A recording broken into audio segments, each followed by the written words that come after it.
In an unfortunate turn of events, a 9-year-old child, Ashmi Majumdar, has passed away from a snake bite, allegedly due to the negligence of Dr. Randip Bhomik of Baikura Primary Hospital. The tragic incident has cast a shadow of grief over this incident.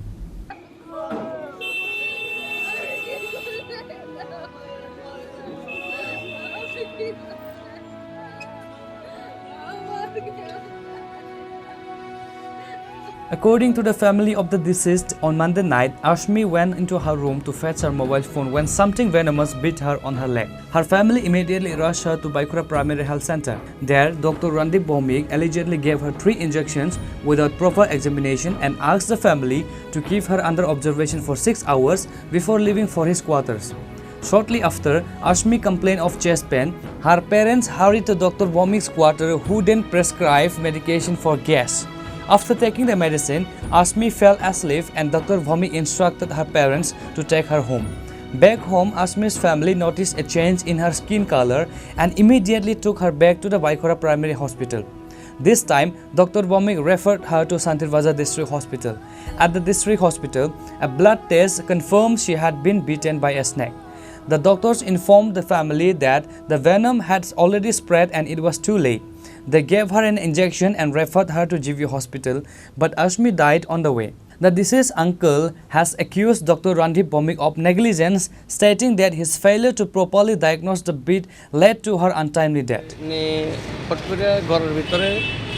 Mobile নিতে গেছে mobile দেখে ভাত খাইব আমি mobile নিতে যাইয়া ফট করে কি কামড় দিছে আমরা দেখছি না মেয়েও দেখছে না দুইটা রক্ত উঠছে দুইটা জায়গা দিয়া যেখানে কামড় দিছে আমি 10 মিনিটে হাসপাতালে উপস্থিত করছি মাইয়ার বাইকরা হাসপাতাল শান্তিবাজার সাব ডিভিশন এরপরে নেবার পরে এখানে রণজিৎ ভৌমিক ডাক্তারের নাম রণজিৎ ভৌমিকের ইমার্জেন্সিতে ডাকা হয়েছে তাই আইয়া আমি মোবাইল দিয়ে টস মেরে দিছি একবারও তানে ইয়ের দিকে চাইছে না না চাইয়া না ছেড়ে কইয়া 3টে ইঞ্জেকশন একটা ইঞ্জেকশন আমি কিনে আনছি আর 2টা ইঞ্জেকশন তারা এখান থেকে দিয়া দুইটা দিয়া আর একটা মনে হাতে দিছে মারা দিয়া কয় 6 ঘন্টা অবজারভারে রাখা হয়েছে এখানে আমরা বসো আচ্ছা আমরা বইয়া দিছি নাগেতে অক্সিজেন একটা একটু লাগাই দিয়ে ওইখানে ধরে বইও সিটও উঠেছে না ভর্তিও করছে না বইয়া এরপরে কীটা করছে তাই গেছে গা তাই আবার কোয়ার্টারে গেছে গা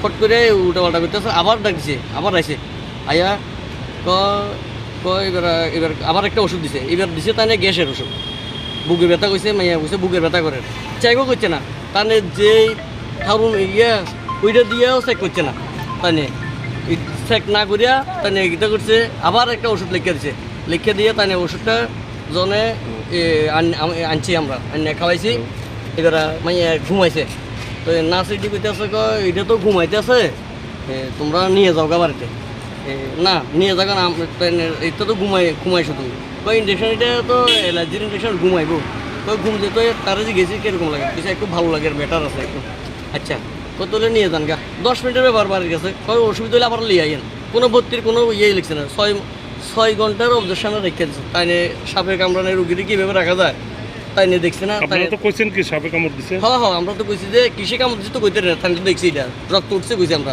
2টা 3টা কামড় এখানে তাইলে তাই তো ডাক্তার আমি তো ডাক্তার না তাইলে তাই জিনিসটা তো দেখবো তাইলে তাহলে না দেখিয়ে কী করছে ওষুধ লিখে দিছে এরপরে আমরা দিচ্ছে আবার আনছি এবার লগে রেফার দিতে যাই গেছে ড্রাইভার খোঁজে এই অ্যাম্বুলেন্সের ড্রাইভার খোঁজে 1 ঘন্টা বাড়িতে নিয়ে গেছেন আমরা তো বাড়িতে নিছি আবার আনছি না ইমার্জেন্সিতে আবার পাঠা দিছে তারা আমরা যখন কইছি যে তার একটু বেটার লাগে কোথালে যান গা তার তো ঘুমাইতে আছে এরা দিন এইটি তো ঘুমাইয়ে নিয়ে যান নিয়ে গেছি ওমা এবার আবার আনছে লগে এবার ট্রান্সফার ওই শান্তিজন নেন গা আমরা লিখে দিচ্ছি লিখতে মনে হয় 1 ঘন্টা লাগাইছে এখানে সময় নষ্ট করছে যেটা অ্যাম্বুলেন্সের ড্রাইভারে টানে গেছে 2 কিলোমিটার ভিতরে বাড়ি অ্যাম্বুলেন্সের ড্রাইভার কি হাসপাতালে থাকবো এই কি আমাদের ত্রিপুরা রাজ্যের হাসপাতালে পরিকাঠামো আমাদের এই নিয়ে পরিকাঠামো তা একমাত্র doctor Ranbir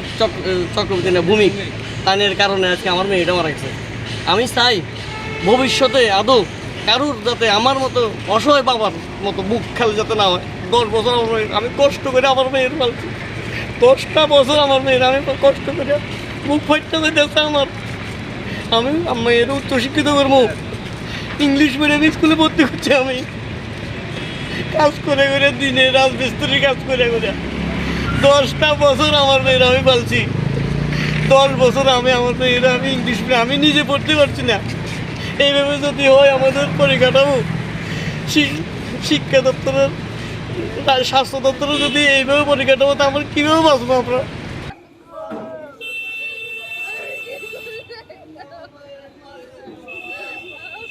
The deceased parents are heartbroken as their dreams for their daughter have been shattered. The entire community is mourning her loss. Reported by Bikram from Santir Bajar, Chinikhorang.